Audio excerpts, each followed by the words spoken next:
Hello friends, कैसे हैं आप लोग। आशा करता हूँ ठीक होंगे। मैं धनंजय सर आप लोगों को साइंस का प्रश्न करने जा रहा हूँ, जो कि आज का 35 नंबर प्रश्न है। घूर्णन करती एक गोल मेज पर अचानक एक लड़का आकर बैठ जाता है, तो मेज के कोणीय वेग पर क्या प्रभाव पड़ेगा। इसमें बताना है कि कोणीय वेग पर क्या प्रभाव पड़ेगा।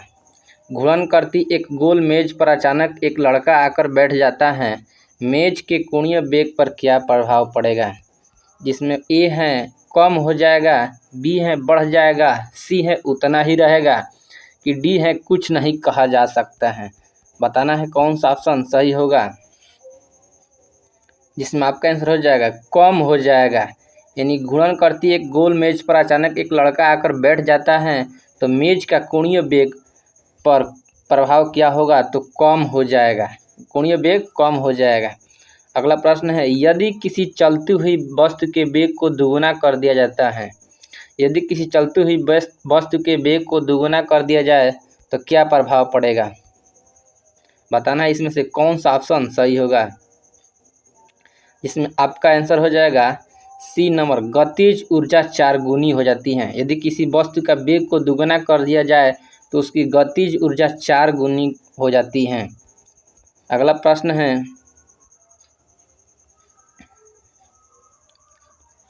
किसी पिंड के द्रव्यमान तथा भार में अंतर होता है क्योंकि। किसी पिंड के द्रव्यमान तथा भार में अंतर होता है क्यों।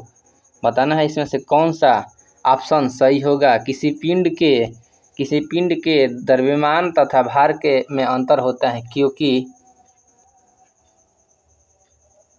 क्योंकि द्रव्यमान स्थिर रहता है जबकि भार परिवर्तन होता है। द्रव्यमान स्थिर रहता है यानी द्रव्यमान कभी नहीं बदलता है, जबकि भार परिवर्तन होता है। इसलिए किसी पिंड के द्रव्यमान तथा भार में अंतर होता है। द्रव्यमान नहीं बदलता है और भार बदलता है। अगला प्रश्न है, किसी भी स्थित या गतिशील वस्तु की स्थिति और दिशा में तब तक कोई परिवर्तन नहीं होता है जब तक उस पर कोई बाह्य बल सक्रिय न हो। यह है न्यूटन गति का विषयक प्रथम नियम, बी है न्यूटन गति के विषयक का द्वितीय नियम, सी है न्यूटन गति विषयक का तृतीय नियम, डी है गैलीलियो के गति के विषयक नियम। इसमें आंसर हो जाएगा ए, न्यूटन गति के विषयक का प्रथम नियम। न्यूटन गति का विषयक का प्रथम नियम।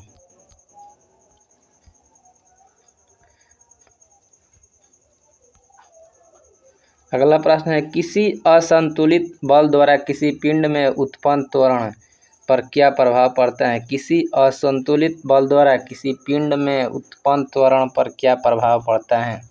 ए, बल के व्युत्क्रमानुपाती होता है, बी, बल के अनुक्रमानुपाती होता है, सी, बल के प्रभाव से स्वतंत्र होता है, डी, शून्य होता है। इसमें आपका आंसर हो जाएगा बी नंबर, बल के अनुक्रमानुपाती होता है। बल के अनुक्रमानुपाती होता है। न्यूटन के गति के तीसरे नियम के अनुसार क्रिया तथा प्रतिक्रिया से संबंध बल पर क्या प्रभाव पड़ेगा। न्यूटन के गति के तीसरे नियम के अनुसार क्रिया तथा प्रतिक्रिया से संबंध है। बताना है कौन सा ऑप्शन सही होगा। न्यूटन के गति के तीसरे नियम के अनुसार क्रिया तथा प्रतिक्रिया से संबंध बल। इसमें हमेशा भिन्न भिन्न वस्तु पर ही लगने होने चाहिए। हमेशा भिन्न भिन्न वस्तु पर ही लगे होने चाहिए। इसमें ऑप्शन नंबर सी नंबर सही होगा।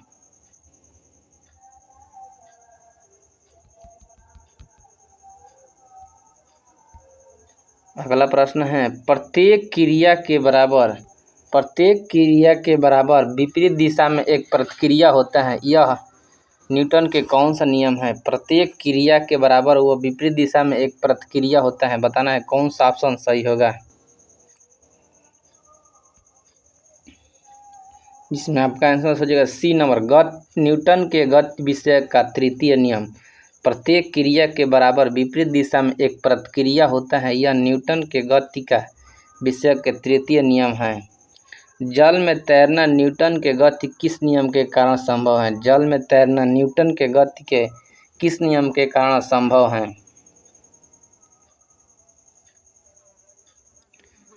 इसमें आपका आंसर सी नंबर, न्यूटन के तृतीय नियम के अनुसार जल में तैरना न्यूटन के गति के किस नियम का कारण संभव है? न्यूटन के तृतीय नियम के अनुसार।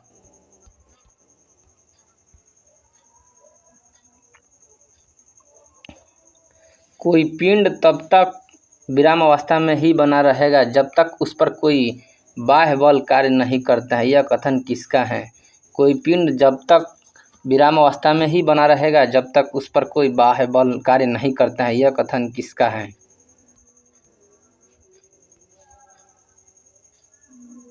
इसमें आपका आंसर हो जाएगा ए नंबर, न्यूटन का। न्यूटन का नियम, जब तक पिंड तब विराम अवस्था में ही बना रहेगा तब तक उस पर कोई बाह्य बल कार्य नहीं करता है। बल की परिभाषा आती है न्यूटन के किस नियम के अनुसार? बल की परिभाषा आती है न्यूटन के किस नियम के अनुसार? बल की परिभाषा आती है। इसमें ऑप्शन नंबर ए हो जाएगा, गति के पहले नियम से। न्यूटन के गति के पहले नियम से बल की परिभाषा आती है। न्यूटन के गति के पहले नियम से बल की परिभाषा आती है।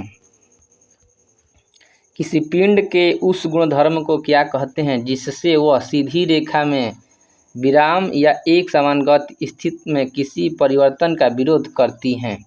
किसी पिंड के उस गुणधर्म को क्या कहते हैं जिससे वह सीधी रेखा में विराम या एक समान गति की स्थिति में किसी भी परिवर्तन का विरोध करती हैं?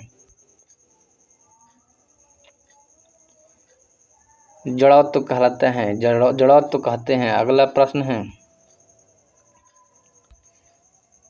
न्यूटन के पहले नियम को भी कहते हैं। न्यूटन के पहले नियम को क्या कहते हैं? न्यूटन के पहले नियम को क्या कहते हैं?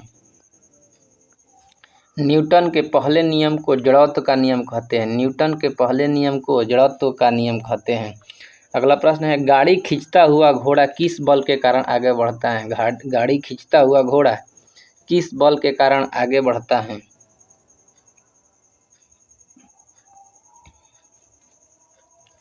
पृथ्वी द्वारा घोड़े के पैर पर आरोपित बल से। पृथ्वी द्वारा घोड़े के पैर पर आरोपित बल से।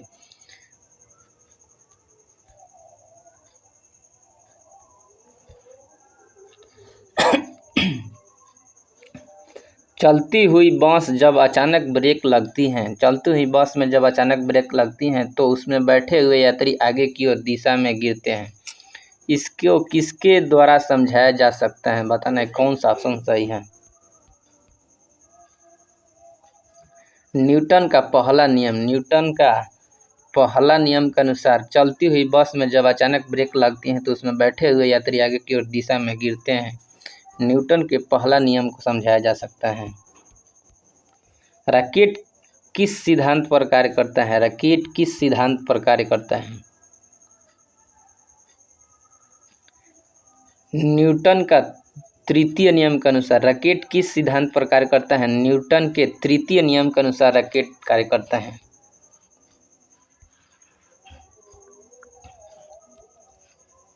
अश्व यदि एकांक चलना प्रारंभ कर दे तो अश्वारोही के गिरने की आशंका का कारण क्या है? अश्वारोही के गिरने का कारण की आशंका क्या है?